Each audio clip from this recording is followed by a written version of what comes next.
নীলুকে কাস্টাডিতে নেওয়া মাত্রই সানির সাথে মুখোমুখি করা মাত্রই একে অপরের দিকে অভিযোগের তীর ছুড়ে দিচ্ছে নীলু এবং সানি। হ্যাঁ বন্ধুরা, ভিডিওতে লাইক দিয়ে দেখতে তখন পুলিশের হাতে যখন এতগুলো টাকার বান্ডিল লেগে যায়, ঠিক সেই মুহূর্তে পুলিশ সূর্যকে বলতে থাকে যে দেখুন সূর্যবাবু, আমাদেরকে এখন নীলুকে এই কাস্টাডিতে নিয়ে রাখতে হবে অন্তত পক্ষে যতক্ষণ পর্যন্ত আমাদের ইনভেস্টিগেশন শেষ হচ্ছে। তার মুখ থেকে কিছুটা হলেও জবানবন্দি আমাদের আশা যে আমরা বের করতে পারবো, তার জন্য ওনাকে আমাদেরকে অ্যারেস্ট করতে হবে।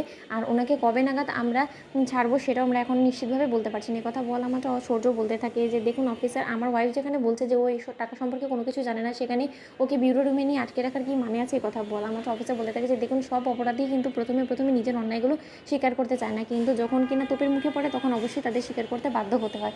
তাই সেরকমটা আমার মনে হচ্ছে যে নীলাঞ্জনা দেবীর সাথে হবে। ওদিকে কথা বলা মাত্র নীলাঞ্জনা বলতে থাকে সূর্যকে যদি সূর্য তুমি একবার ভেবে দেখো না, যদি সত্যকার অর্থেই টাকাগুলো এই ওয়াশরুমে ক্যাবিনেটে আমি রেখে থাকি তাহলে নিশ্চয়ই আমার মনে থাকার কথা। আর আমি কেনই বা এতগুলো টাকা এখানে রাখতে যাবো? এতগুলো টাকা আমার কাছ থেকে কোথায় থেকে আসবে বলো?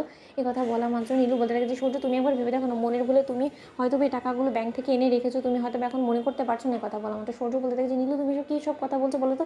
আমার যদি সত্যকার অর্থে টাকা এতটাই প্রয়োজন হয়ে পড়ে তাহলে নিশ্চয়ই আমি টাকা ব্যাংক থেকে এনে নিশ্চয়ই লকারে রাখবো, নাকি আমি এই ওয়াশরুমে ক্যাবিনেটে রাখবো। এই কথা বলা মাত্র অফিসার বলতে থাকে যে দেখুন এটা এমন কোনো মানুষের কাছ দিয়ে কিনা দাগি আসামি, আর যার কিনা মনে ভয় আছে যে যে কোনো সময় হয়তো বা তার এই টাকাগুলো ধরে ফেলতে পারে, যে কেউ, তার জন্যই হয়তো বা সে এই টাকাগুলো লুকোনোর উদ্দেশ্য নিয়েই হয়তো এই ওয়াশরুমে এনে রেখেছে। আর সেটা কে রেখেছে সেটা নিশ্চয়ই আপনাদের কারো বুঝতে বাকি নেই। কথা বলা মাত্র নীলু বলতে থাকে যে দেখুন অফিসার, একদম আমার দিকে অভিযোগের তীর ছুড়ে দেওয়ার চেষ্টা করবেন না, কারণ আপনি যে জিনিসটা এখনো পর্যন্ত প্রমাণ করতে পারেনি সেই জিনিসটাকে নিয়ে আপনি শুধু শুধু আমার উপরে যদি অভিযোগের তীর ছুড়ে দেন তাহলে কিন্তু আমি মোটেও এটা মেনে নেব না। এই কথা বলা মাত্র অফিসার বলতে থাকে যে দেখুন ম্যাডাম, আপনি আগে আমাদের সাথে কাস্টাডিতে চলুন, তারপরে আপনার মুখ থেকে কী করে কথাগুলো সব কিছু বের করতে হয় সেটা আমরা খুব ভালো করে জানি। এরকম অনেক দাগি আসামির মুখ থেকে আমরা কথা বের করিয়েছে। ওদিকে কথা বলা মাত্র নীলুকে কাস্টাডিতে ধরে নিয়ে যাওয়া মাত্রই যখন সানি এবং নীলুকে মুখোমুখি বসানো হয়, ঠিক সেই মুহূর্তে পুলিশের তোমের মুখে পড়ে সানি বলতে থাকে যে এই মেয়েটাই আমাকে বলেছিল যে ও টিয়াকে আমার কাছে বিক্রি করে দিতে চায়, কিন্তু তার বিনিময়ে ও আমার কাছ থেকে এতগুলো টাকা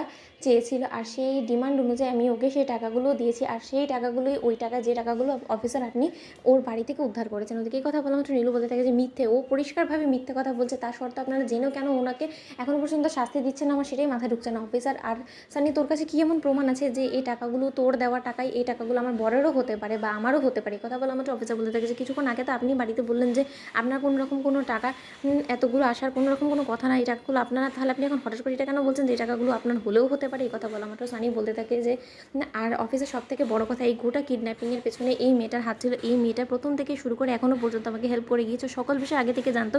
সেদিন যে টিয়াকে খাবারে মেডিসিন মিলিয়ে দেওয়া হয়েছিল সেটা ও দিয়েছিল। তো বন্ধুরা, ভিডিওটি ভালো লাগলে লাইক এবং শেয়ার করে সাবস্ক্রাইব করতে ভুলবেন না।